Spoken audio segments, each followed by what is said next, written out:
Welcome to the Primo's Musings podcast.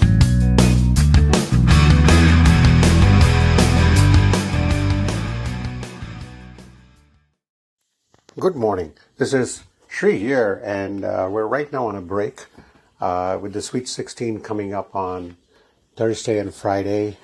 Huge matchups in store, and as I mentioned yesterday, Dr. Dan and I would do some analysis for each and every game. We'll pick our winners and who moves on to the Elite Eight and beyond Elite Eight. So this year, a couple of things that stood out. For the first time in many years, the number one and number two seeds in each of the regions, have moved on. So that's a good sign for college basketball. And then there's 2, 3 seeds, 2, 4 seeds, 5 seeds, a 6 seed, and 11 seed. And even the 11 seed that's in the bracket right now, he's actually from a major conference. So there are a couple of things I want to discuss. One is the fact that there's a whole talk about expansion, and I feel that 64 is about right. Some of them want to expand to 96 to allow for more teams in. There's also another thought going on about the majors trying to eliminate the automatic bids. So in the past, there are many conferences right now in college basketball, and the winner of the conference automatically gets a bid. So the major conferences are now looking at that as taking a spot away from some of the other teams in the major conferences. I'll take one example, although this was not aired by the Big East.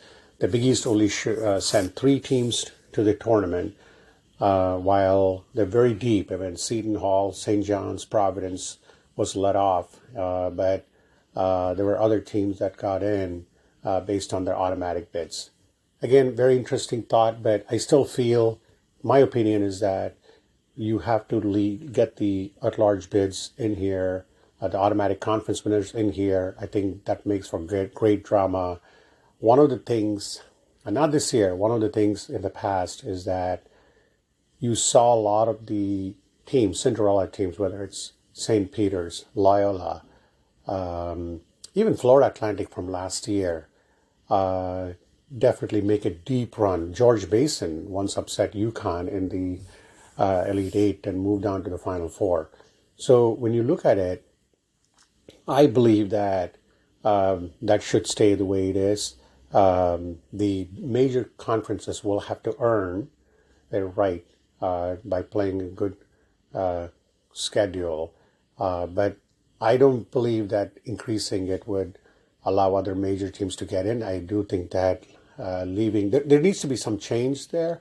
I don't know exactly what it is, but I would not, I would still give the winners of these smaller conferences bids into the NCAA. That's my opinion.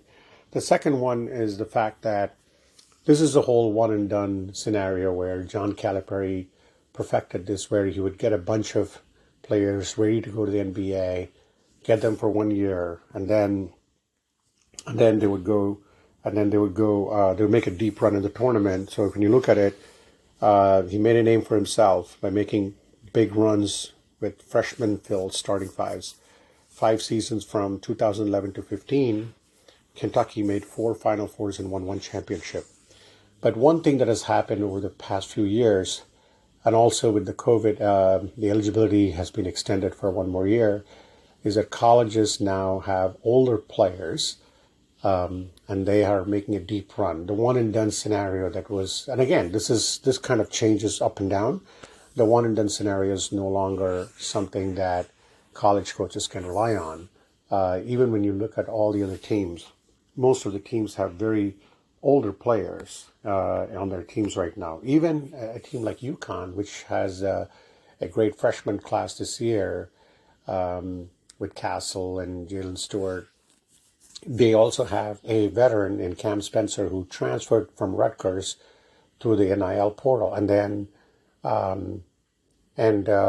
Tristan Newton, who came from East Carolina.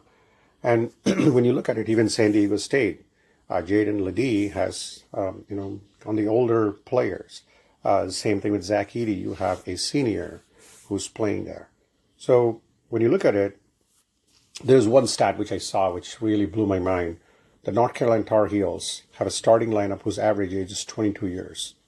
That's almost as high as one of the NBA teams that's there. So this is amazing to kind of see how it is. And then another stat, in all, about 296 players in the 4th, 5th, and 6th seasons have logged March Madness minutes this year. That's the highest since 2008, where they were keeping these stats.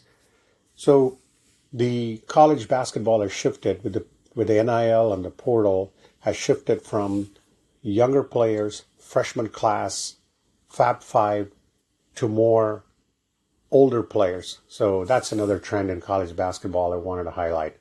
So I know this is a short podcast, but I just wanted to touch upon these two items before we get ready to the basketball on the court.